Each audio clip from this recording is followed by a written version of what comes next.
жашообузга улуулукту, сулуулукту, назиктикти жана сүйүүнү жетиште келди.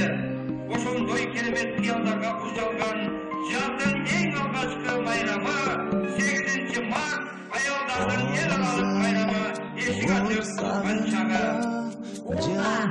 Değişenin zaman aslında demekki Dünyada keremет kemi Ne degen kaytalanmış talatlardı Er o zaman vardı Yeniler jarık dünyege alıp gelgen Anlıktan bir dağın Uşul bölümde sallanatlı vazemge gelgen Barkı hayal sattın altında Can sayacağında Kömürleri şart kılıp gelip gelgen Jazdın onun bayramı beri Çündüröptü Kutluktayız. Андыктан аялдардын улуу өгүздөрүнүн урматына арналган Салган демди ачып өтүн алгачкы сөзгө Кыргыз Республикасынын Жогорку Кеңешинин депутаты Мадемиров Мурат Ганиевичти Жана Кадамтай райондун мамлекеттик администрация башчысы Аким Матымаров Акрам Камбаралиевичти чакырабыз.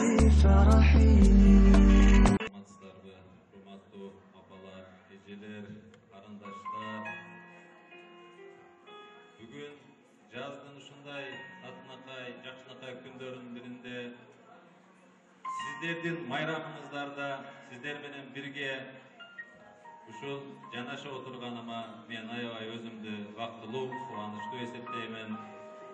Мен сөзүмдү хадисте жазылган бир улуу сөздөн баштайын деп турамын.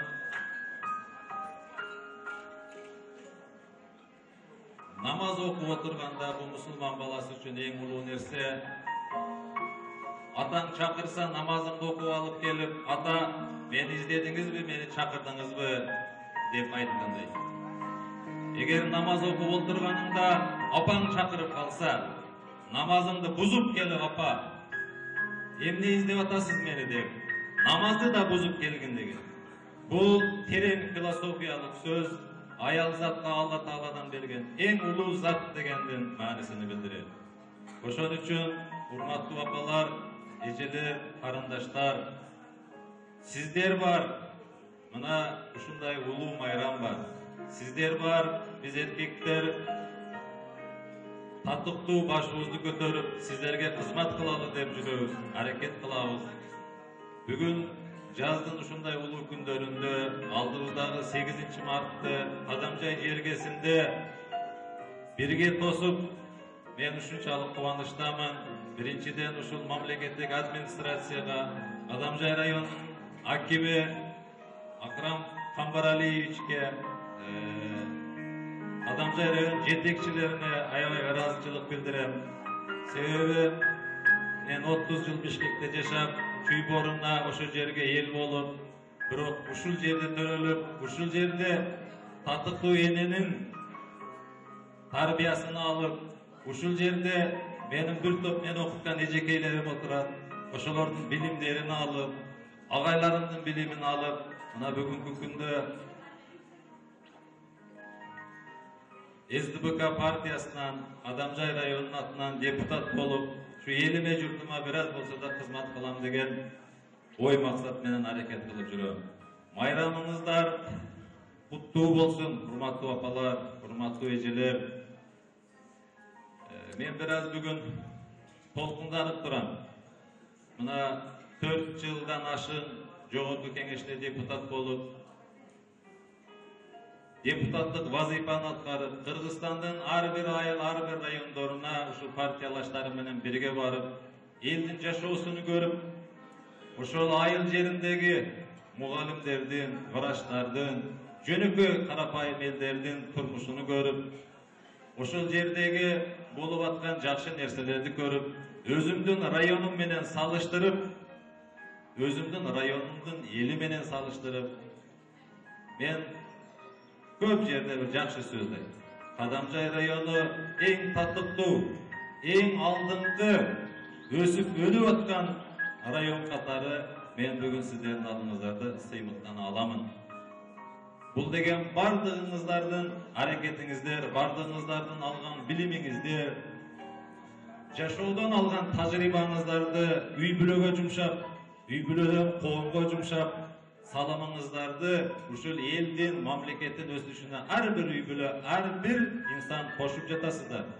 Ошонун артынан бүгүн Кадамжай району Кыргызстандын 44 районунун ичинде эң алдыңкы 5 райондун катарында деп айтсам мен жаңылбайм. Урматтуу апалар, бүгүн эми биринчи сөздү мага аким берип койду. Биринчи өзү башташ керек эле. Мен бул киши сүйлөгөндөн кийин бир аз сиздерден уруксат алып, бир аз көбүрөөк сүйлөйүн дедим эле. Ошого эми Акрам Камбаралиевич уруксат берсеңиз, бүгүн апалардын майрамында мындай дагы качан жолуга алабыз. Мен 2 ооз 4 жылдык мамлекетте болгон саясат жөнүндө дагы бир аз айта кетейин деп турам. Туура көрсөңүздөр, урматтуу апалар, Кыргызстан 20 жылдык аябай оор тарыхты баштан өткөрдү. Эл ишеним менен эки президентке аябай чоң үмүт артты. Элдин жашоосуну, Кыргызстандын экономикасыны көтөрөт деген. Ал эми тескерисинче болуп, эки үй бүлө өзүнүн үй бүлөсүнөн, өзүнүн балдарынан, өзүнүн күйөө балдарынан артпай, Кыргыз элинин болгон байлыгын офшор деген бир балеге ташып чыгып, мына азыр Англияда отурушат, Москвада отурушат, Минскиде отурушат. Эки революция өтүп, Кыргыздын кырчын жигиттери 17, 18, 20 жашар балдар өлүп кетти. Миңден ашыгы бүгүнкү күнгө чейин денесиндеги окторду ала албай кыйналып жүрүшөттөр. Ошолор Кыргызстандын келечегине өмүрүн берип, мына экинчи 2010 жылдагы революциядан кийин Атамбаев, Алмазбек Шаршенович баштаган жаңы команда элдин байлыгы элге гана иштеш керек деген девиз менен казынаны толтуруп, мына бүгүнкү күндө Кыргызстандын ар бир айылында өзгөрүү болуп атат. Мен мына депутатыңыздар катары өзүм көзүм менен көргөн нерселерди 2 ооз айтып кетейин. Чоң мега проекттер жөнүндө айтпайбын. Экинчи түндүк түштүк жолу. Бул гиганттык проект. Бизде артта калган Нарын областынын Кыргызстандын 4/1 территориясына ээлеп жаткан регион түштүк регион менен кошулат. 3 саатта Нарындан Жалал Абад шаарына Нарындын малы, Нарындагы болгон бардык товарлар бизге келет. Түштүктүн эмеси Ысык көлгө, Нарынга чыгат. Андан тышкары 4 ири ГЭС башталды. Мен өз көзүм менен барып келдим, ал жердеги болуп жаткан иштерди, миңдеген кыргызстандыктарга жумуш орун пайда болду. Россиянын Русгидро деген эң чоң дүйнөгө белгилүү компаниясы келип ишти баштады. Азыр өзүңүздөр көрдүңүздөр. Кыргыз, Кытай, Өзбекстан жаңы маршрутка буруш үчүн мамлекет аябай чоң ишти жасап атат. Себеби эски проект бул кошуна мамлекетибиздин кызыкчылыгына гана иштеп калган. Азыр биз ошол Кыргыз, Өзбек, Кытай жолуну Кыргызстандын түштүгү менен түндүгүнү да кошуп ала турган проектти сунуштап атабыз. Бунун келечектеги Кыргызстандын экономикасын өнүгүш үчүн аябай чоң мааниси бар.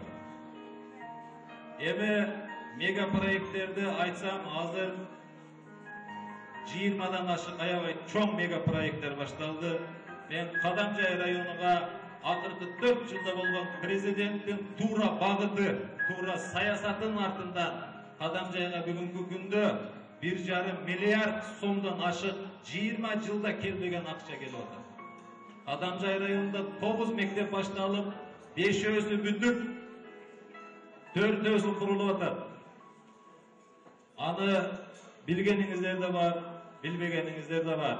Актурбак айыл округунда мына кече декабрда Жаш Телек деген 3-чү мектепти баштап атабыз. Bir айыл өкмөттө 3 орто типовой мектеп курулуш деген акыркы 20 жылда Кыргызстандын 44 районунун биринде да болгон эмес. Ошондой эле 3 орто мектеп Окна айылында башталды. Мына 3-чү Окна гимназиянын 2-чи корпусу 225 орундук типовой мектепти баштадык. Эч ким ишенген эмес. Мына ошол президенттин туура жүргүзгөн саясатынын артынан болуп атат. Özüңүздөрдүн көзүңүздөргө көрүнүп калды. Кадамжай шаарынын борборунда Алмаз Шаршенович келип башта берген больница ичиндеги отдел иштери башталды. Кудай буйрса быйыл бүтүрүп, экинчи ошондой корпусуну баштаганга аракетибизди жасайбыз. Өзүңүздөр жакшы билесиздер, 2011-жылы Бүргөндү жолуну бүтүрүп берди. 20 жылда ошол жолдо баарыбыз каттап жүрдүк да. Жасаса болот экен го. Акча тапса да болот экен. Элдин акчасы, элдин казынасы кайра ошону элге иштетсе болот экен. Алмаз Шаршеновичтин туура саясатынын багытында азыр Баткен Сүлүктүү Испана жолу кетип атат. Быйыл күзгө ал жолду дагы тапшырабыз деген тилегибиз бар. Ошондой эле мен сиздерге айтып коеюн, мына Көктала Бүргөн жолуну 20 жылда биз кандай кыйынчылыктар менен кошуна мамлекеттерден ар түрдүү кысым калган күндөрүндө да ошол жолдон жүргөнбүз. 1,5 жылдын ичинде бүтүрүп берди. 3-чү чоң проектибиз Көкталадан Кызылкиянын караванына чейин мына жогорку кеңештен ратификация болду. Азыр элде быйыл жылы ошол жолду да баштайбыз. Андан тышкары каравандан Ноокаттын перевалына чейинки дагы Япониялык компания утуп алды.